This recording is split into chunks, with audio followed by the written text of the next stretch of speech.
In this video, we're going to show you how to install the lower control arm on your Volvo XC60 located behind the front wheels. Using a 19mm socket, let's loosen and remove the studs.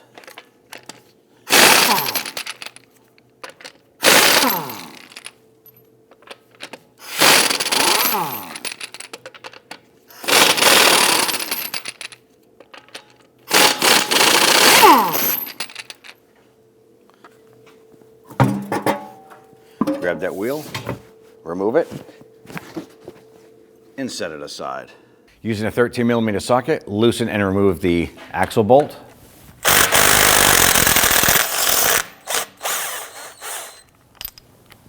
We need to loosen and remove our lower pinch bolt here, holding our lower ball joint to the knuckle. It's a 15mm. We're going to use our breaker bar to go ahead and loosen this.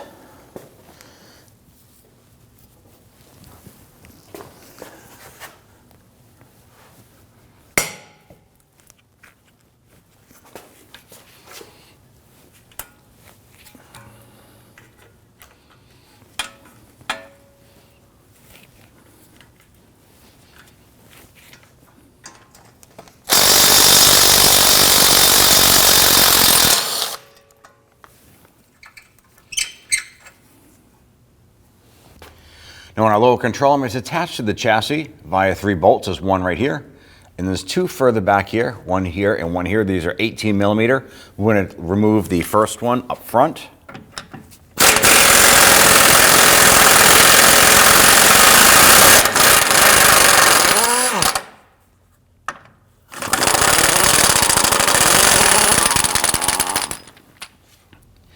Now in these back 2, you want to pay attention to this here. It's very important to the installation of the job, is that these 2 bolts go through to nuts up top.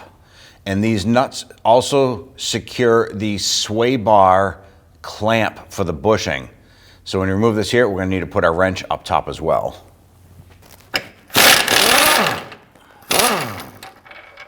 Now we're going to use a 21mm wrench on the top here to get the nut. And then we'll use our 18mm socket to remove the bolt.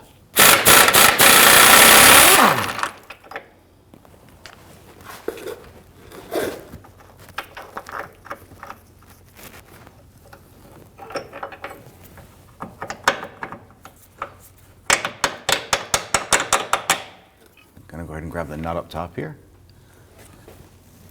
We're going to use our pry bar and we're going to work our low control arm out from the inside of the subframe.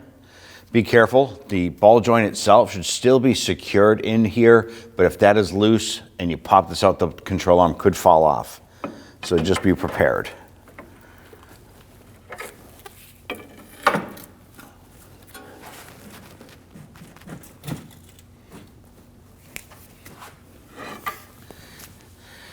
Now, while you're removing this here, you also want to pay attention to the CV axle itself. You want to make sure that that is moving freely inside the wheel hub. So let's go ahead and check that out. I'm going to put our brass punch inside and tap that in.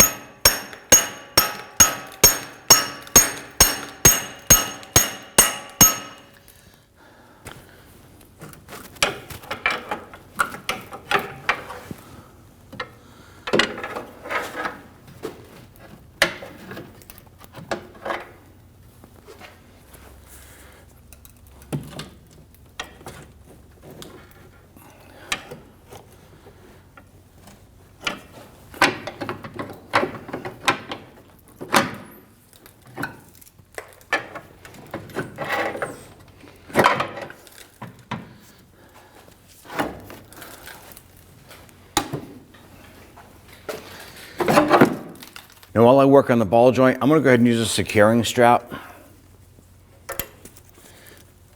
to hold this up. I'm going to go ahead and bend this tab down. Your vehicle may have this. It's a tin securing shield from the factory. That's a one-time use item, so just bend that down out of the way. Now I'm going to use a chisel here, and I'm going to go ahead and try and open up the knuckle here to where the ball joint goes in.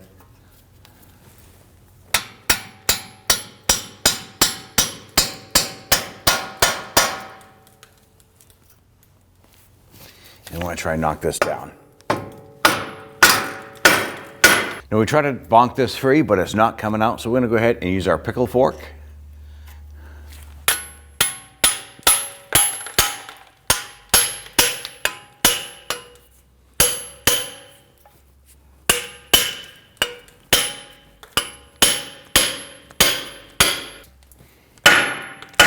Here it comes.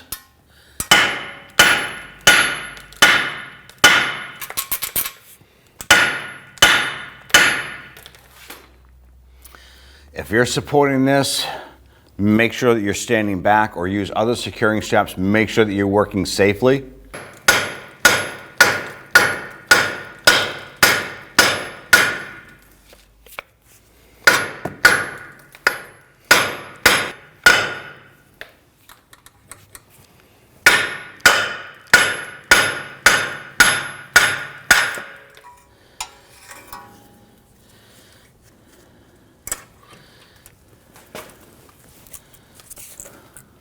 And there you go. I'm going to remove our chisel for now. Before installation, now comes the prep time. You want to go ahead and clean out the knuckle port right here. If you put your finger up inside, you're probably going to feel a rust ridge around the inside. And well, that's probably why ours was stuck.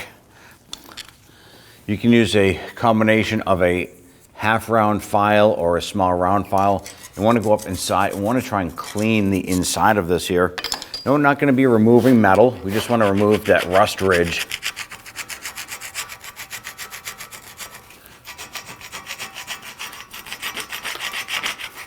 You know, if you have a bore brush, you can go ahead and run that up inside there as well.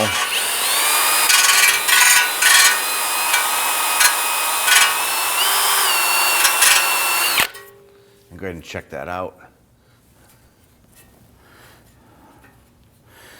Still feels like there's a little bit more in there, so we're going to continue working on ours till it feels nice and smooth. And we'll go ahead and just clean that out. Now, once you feel comfortable that this is clean and ready for the new ball joint to go into, let's go ahead and go over to the frame side. I just want to check the landings here where the front portion of the control arm is going to go. Inspect everything here, make sure that the steel is in all good condition here. And on the back side, just make sure the surface here is clean. The upper portion is where the nuts are going to go, and that's where the sway bar clamp is on the frame. So when you're installing the bolts, you want to be careful. If they don't line up, don't hammer them through, because what's going to happen is if they hit the clamp on the top, it's going to knock the clamp off the sway bar. That's another mess there. You're going to have to get up inside here and start moving the clamp back into position and pulling it back down. It's a big headache. So just be aware of that. Now right here is your sway bar, and here's the clamp. Now if you grab the sway bar, you can move this around. Now the trick here is that the clamp is going to have to get lifted up a little bit. You can use a screwdriver or a pry bar. And the reason for this is that our clamp for the lower control arm needs to sleeve over the subframe, and then the clamp for the sway bar comes down on top of the control arm.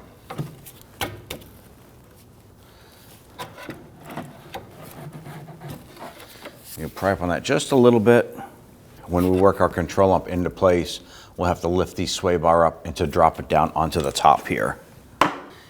Go ahead and take your control arm, feed this up inside the front portion of the frame.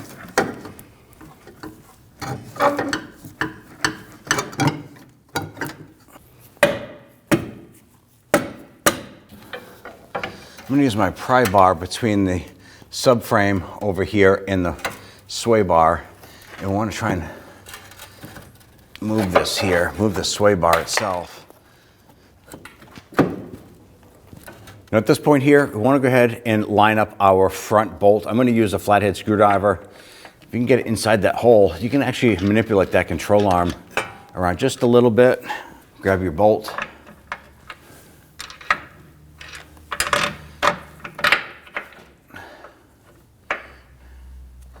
Now it's not going to go in yet.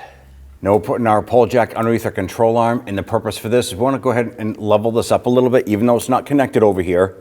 so we can go ahead and get the front bushing lined up and get this bolt started.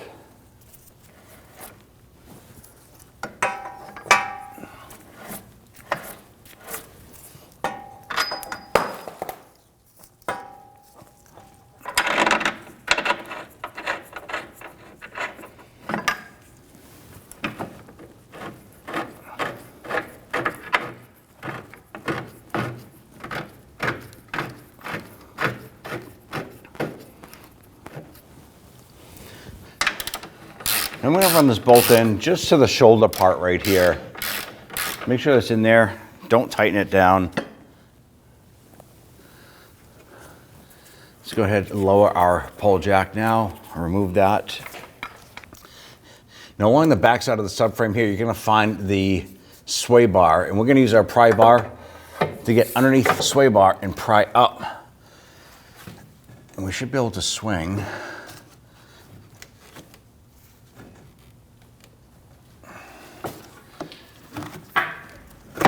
Push that in like so.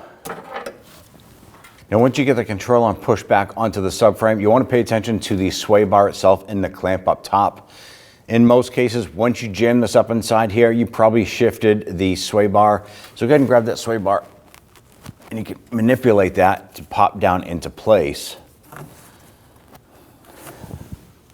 Now what we're going to do is we're going to use a flathead screwdriver. You can use a long punch of some sort. But basically what we're going to do is just kind of manipulate the control arm so that the holes pretty much line up here. Now what we want to do is we're going to use our light to look up inside here. You want to be able to look up inside and see the sway bar clamp holes as well.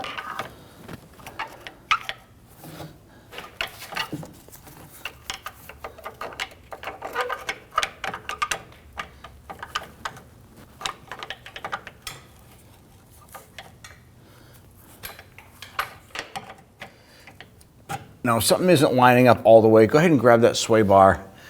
And I could see using my light up inside here that the sway bar needs to go towards the front of the vehicle.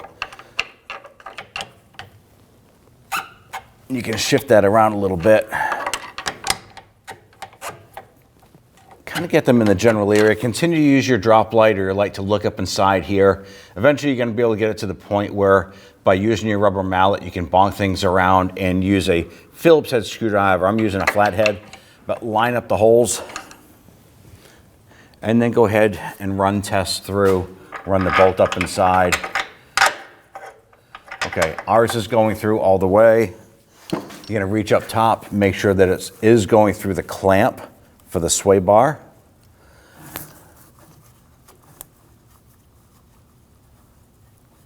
And it is. So I'm going to go ahead and take one of the nuts, feed that up on top. Just get it started. We're going to do the same for the forward bolt here. All right, so we have all three of our bolts in, bolt with the two nuts, and then we have the bolt installed on the front. So now I'll go ahead and focus on the ball joint. Now we're able to pull down on our control arm and get our pry bar up between the subframe and the control arm. We're going to use our pry bar as leverage to pull this down. When we pull this down, we need to work our CV axle back into the hub and then our ball joint into the knuckle.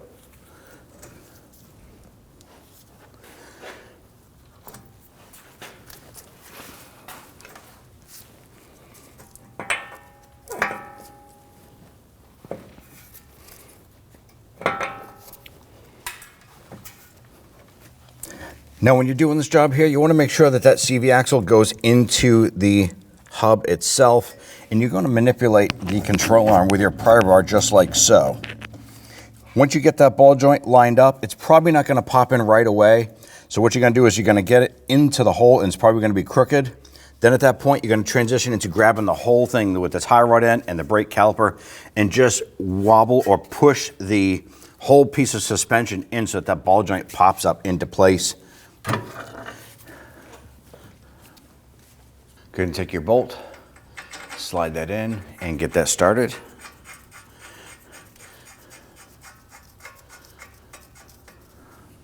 I'm going to go ahead and snug this down.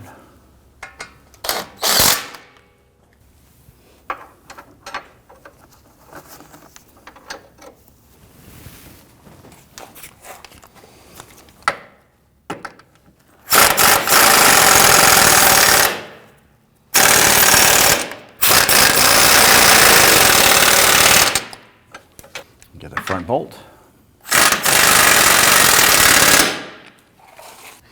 Now the forward bolt goes to 103 foot-pounds.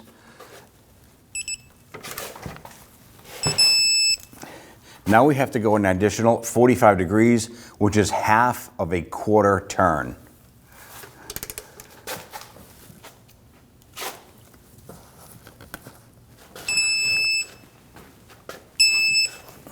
Here we go. It's going to torque down these rear bolts to 129 foot-pounds.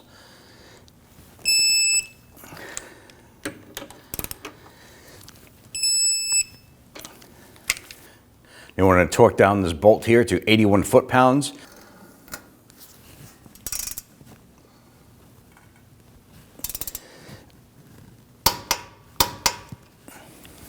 One step not to forget is if your brake rotor is dirty after handling it, be sure to spray it and clean it.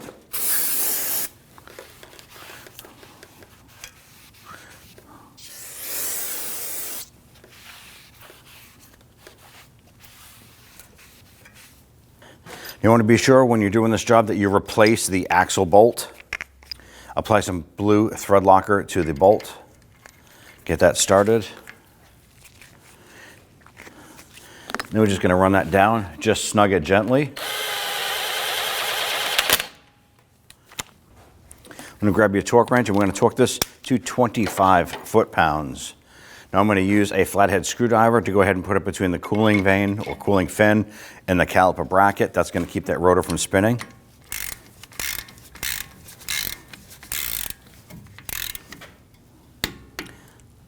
Okay, now once you're at 25, you need to do an additional 90 degrees.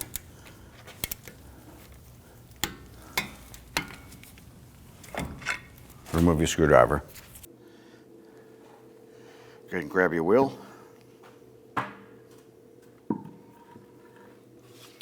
Line that up on the hub.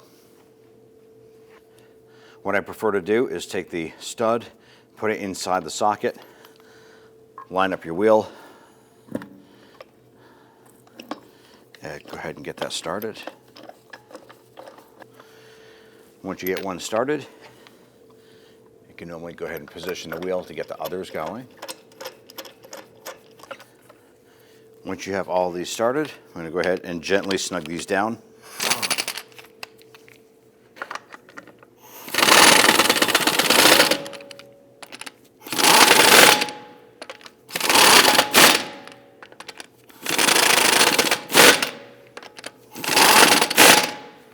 Let's go ahead and torque down our lug nuts to 103 foot-pounds.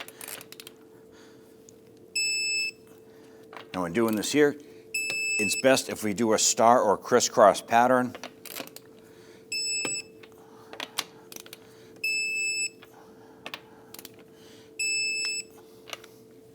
And you're all set. When only the best will do, demand TRQ. The only company that lets you view before you do. TRQ is committed to offering the highest quality aftermarket auto parts that are engineered for peace of mind. Thanks for using and viewing with TRQ.